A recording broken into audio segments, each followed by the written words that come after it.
Good morning.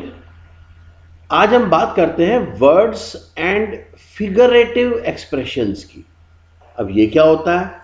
देखिए, generally जो words हैं, words can be used in literal terms, right?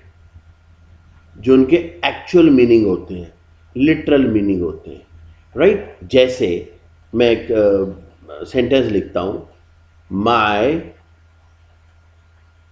Injured foot,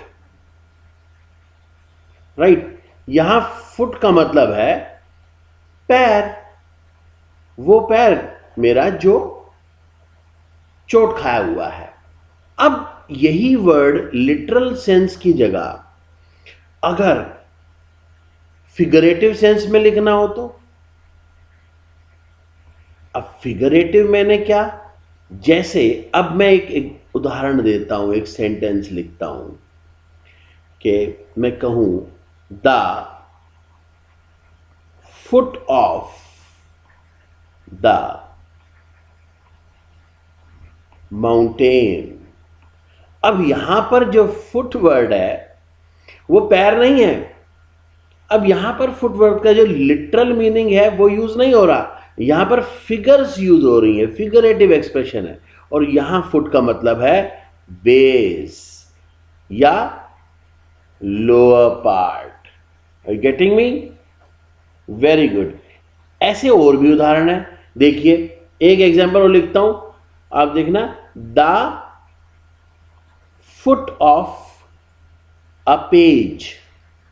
अब यहां पर फुट मैंने पेज के पैर तो नहीं होते, मगर हमने फुट लिख दिया। मगर फुट लिखने से इसका मैंने पैर ना होकर यहां पर फुट के मैंने वही है, बेस या लोअर पार्ट।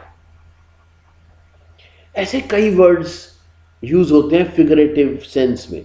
एक और सेंटेंस लेते हैं, the foot of a staircase. सीढ़ियों का, अब सीढ़ियों के पैर थोड़ी होते हैं। देखते हैं कैसे कैसे हम ईडियम्स को समझ सकते हैं। सबसे पहले हम जो ईडियम आपके सामने लेते हैं वो है नंबर 1,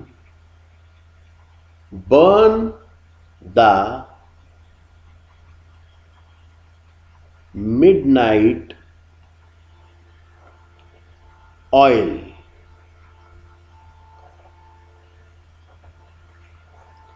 अब ये एक ईडीएम है, बर्न द मिडनाइट ऑयल। क्या रात को तेल जलाना है? असल में पुराने ज़माने में ऐसा होता था कि जब भी कोई रात को मेहनत करता था तो उसे भाई बत्ती जलानी पड़ती थी। उस ज़माने में आपके पास तेल होता था और तेल से वो बत्ती जलती थी। तो ये एक फिगरेटिव एक्सप्रेशन हो गया जिसका मतलब है कि आपको बहुत कड़ी मेहनत करनी पड़ेगी। अब इसका सेंटेंस देखो, इसकी सेंटेंस और इसका अर्थ देखो। If your report is due tomorrow,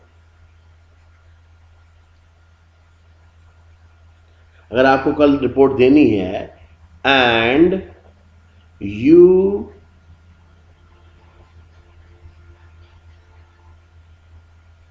have not written a word, कुछ भी नहीं लिखा आपने, you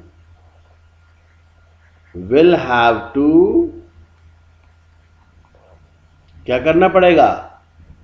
burn the midnight oil. इसका मतलब ये नहीं है आपको रात को आग जलानी है और ऑयल डाल देना है बीच में। इसका मतलब है मेहनत करनी पड़ेगी आपको लंबे समय तक, रात को। एक्चुअल मीनिंग इसका बैठेगा टू वर्क और study for long hours in the night.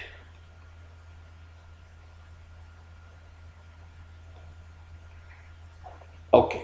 Shall we move to next expression? Next figurative expression या next what you call it idiom.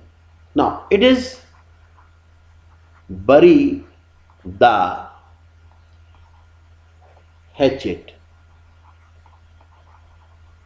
Hatchet कहते हैं खास किस्म की कुल्हाड़ी होती है, उसको बरी द हैचेट फ्रेज एक उससे बना। अब इसका क्या मतलब है जी?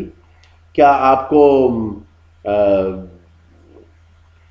कहीं से हैचेट लानी है, कुल्हाड़ी लानी है और उसे मिट्टी में डाल देना है? नहीं, इसका मतलब क्या है, इसे समझने के लिए आपको एक कहानी समझनी पड़ेगी। हुआ क्या था, नेटिव अमेरिकन्स जो थे उनकी कुछ ट्राइब्स होती थी। देखो कहां से ये शुरू हुआ।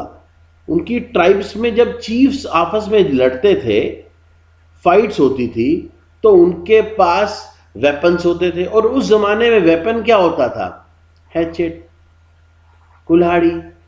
तो जब वो कहीं उनकी संधि होती थी और पीस हो जाता था कि जी अब शांति, अब हम लड़ेंगे नहीं, तो वो क्या करते थे, मिट्टी में अपनी कुल्हाड़ियाँ जो भी थी वो सब, चलो जी मिट्टी में गाड़ दो, बरी द हैच कर दो, हैचेट कर दो, और इससे लड़ाई रुक जाती थी। तो इसका मतलब बन गया to settle a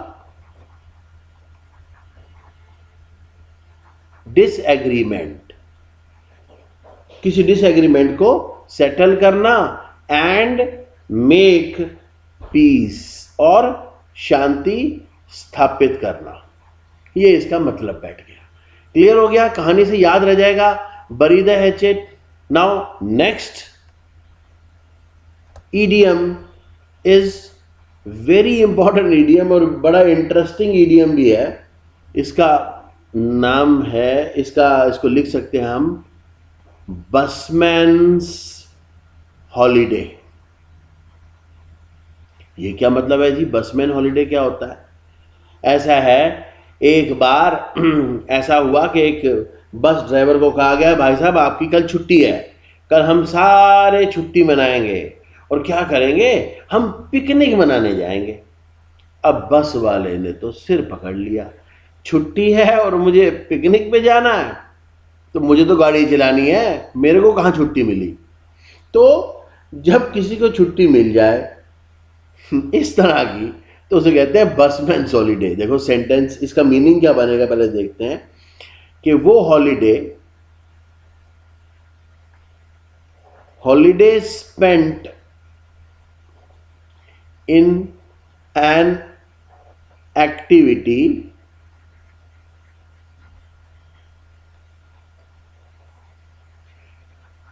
the same as or similar to one's occupation.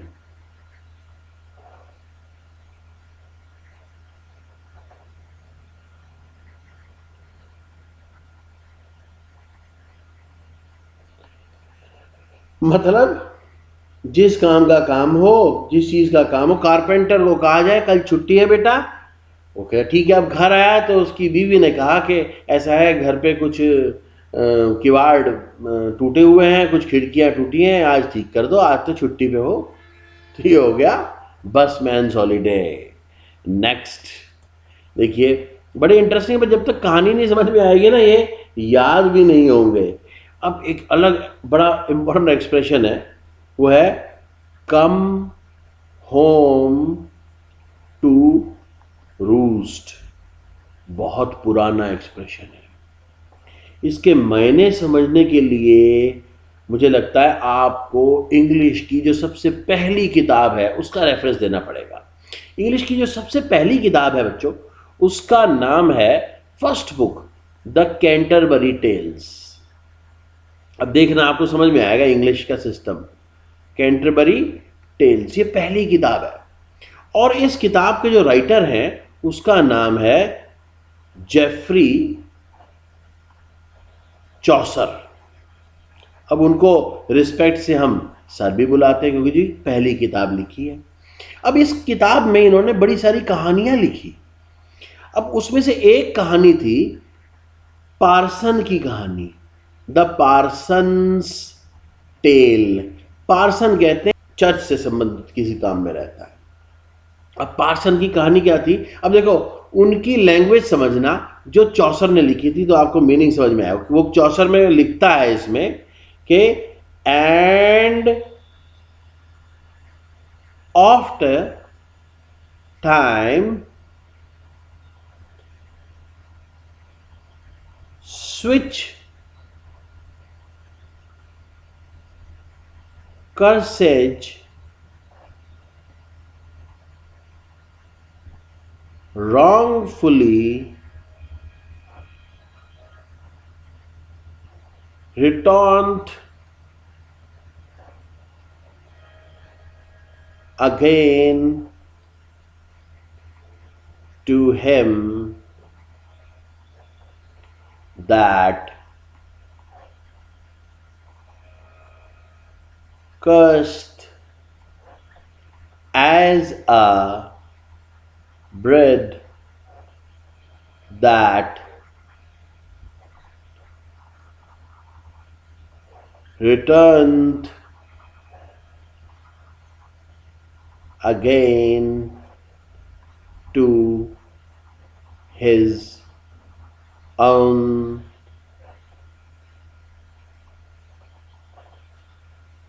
OWENE nest. अब आप कहेंगे स्पेलिंग कैसी है। अब आप समझ लें इंग्लिश लैंग्वेज जब स्टार्ट हुई थी 14वीं सेंचुरी में तब ये स्पेलिंग थी। अब इसका अर्थ देखें, एंड ऑफ टाइम अक्सर स्विच कर्सेज रॉन्गफुली, कहीं कभी जब कर्स गलती से return again to him, return ये रिटर्न है, रिटर्न अगेन टू हिम उसके बाद वापस आ जाता है, दैट कर्स है जो कर्स देता है। जैसे कि एक bird that return again to his own nest, जैसे कि चिड़िया अपने घर में वापस आ जाती है। यहां से ये शुरू हुआ एक्सप्रेशन कि आपके किए गए बुरे कर्म आपके सामने आएंगे। ये लॉ ऑफ कर्मा का एक उदाहरण है। मैंने कम होम टू रूस मीन्स, बड़ी सिंपल भाषा में कम होम टू रूस means law of Karma means your bad deeds will return back।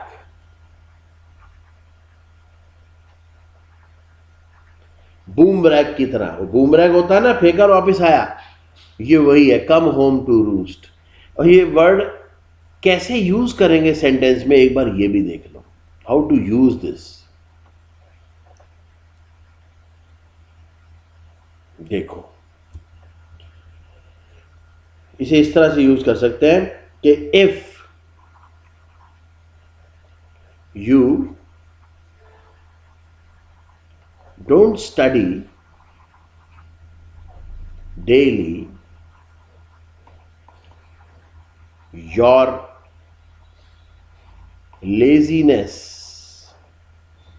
will come home to roost। Roost वो जगह होती है जहां पर ना पक्षी वापस आते हैं, आके सारा दिन घूम लिए वापस आ गए।